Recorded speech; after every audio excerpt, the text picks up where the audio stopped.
Bonsoir, voici l'analyse technique du CAC 40 pour le 13 avril.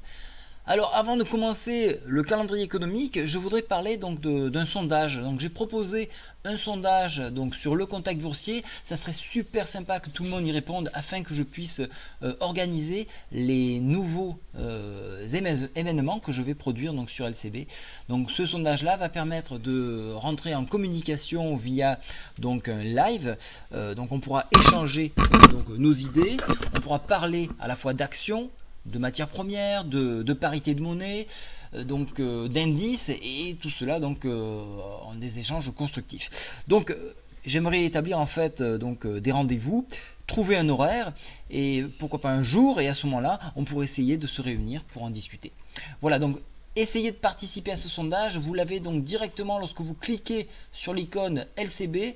Vous tombez sur la première page, vous cliquez sur j'ai besoin de vous et ici vous avez le lien direct en cliquant sondage pour tous.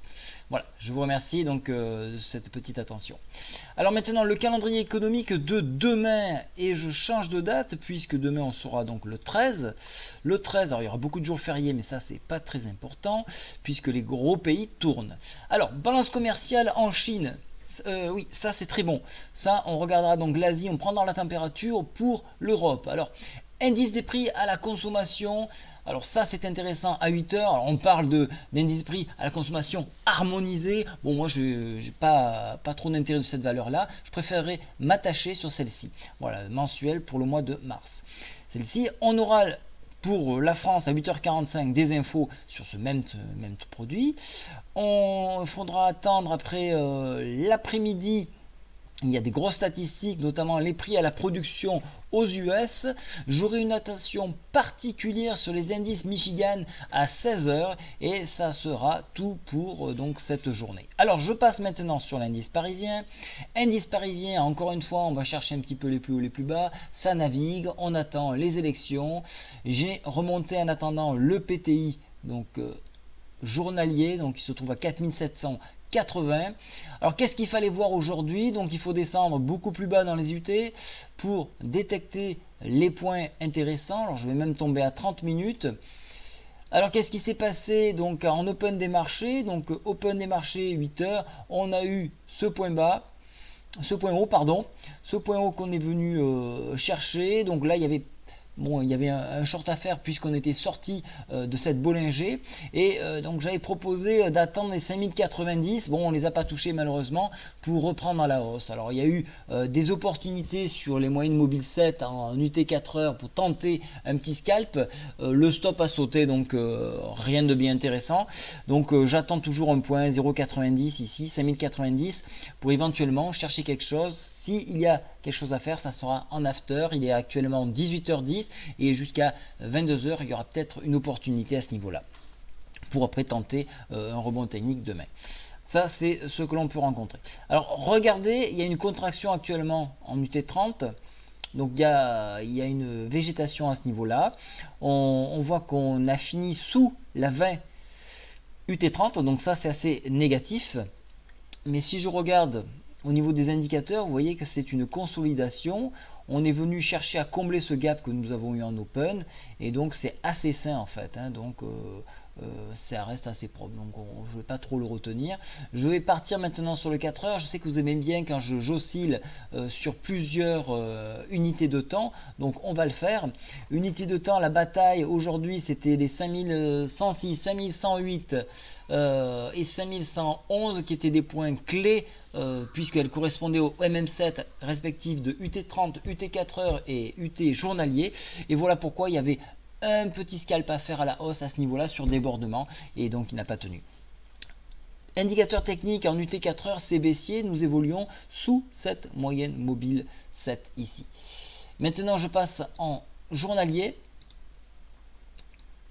En journalier, donc on est toujours sous ce couloir de tendance, on est sous la MM7, qui se trouve actuellement à 5108.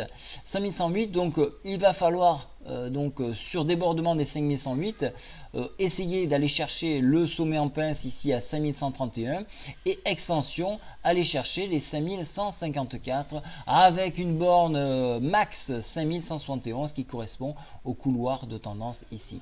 Au niveau des indicateurs techniques, ça reste baissier, ça y est, la MACD présente des signaux baissiers, le stochastique consolidation, des forts volumes sur la baisse, mais notez que nous sommes juste en dessous de cette MM7 et donc on peut essayer de tromper l'ennemi. Si je regarde en hebdo, vous voyez que la S7 est toujours au-dessus, donc elle sert de support. On vient titiller celle-ci à quelques points près, voilà pourquoi j'attends à la limite des points extrêmes ici pour un mouvement haussier, mais bon, il n'y a rien d'alarmant pour l'instant. Voilà, donc il faut retenir pour l'instant, garder la stratégie qui reste de l'achat sur repli et sur débordement, ça validera des accélérations haussières ici. Si je regarde maintenant le CFD, et là je vais basculer en UT 4 heures. En UT 4 heures, vous voyez qu'on évolue donc sous les 5100, actuellement on est à 5100. Pardon, 5105 et on se pose sur le point pivot ici, on essaie de le défendre et donc il va falloir préserver ces 5100 pour éviter un retour sur 5079, mais avant ça, et là je vous le montre, il y a les alors attendez, il faut changer d'unité de temps, il y a en 4 heures, pas en 4 heures mais en UT30, un creux en pince ici que l'on peut défendre à 5000, alors je vais le préciser, voilà, j'aime bien travailler sur les corps, 5096, donc ici il y a quelque chose à défendre, vous voyez ça a été défendu ici, ici, ici, ici, donc pour ceux qui travaillent en after, surveillez ces points là, ça peut être effectivement un point de rebond.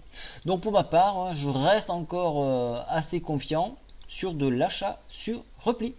Voilà, je vous rappelle encore, si vous pouvez avoir un petit peu de temps à m'accorder pour cliquer, donc je le rappelle, sur LCB, le contact boursier, venir donc sur j'ai besoin de vous et répondre donc à ce sondage, ça serait vraiment super gentil de votre part. Je vous remercie de l'effort que vous faites et je vous dis à demain. Au revoir.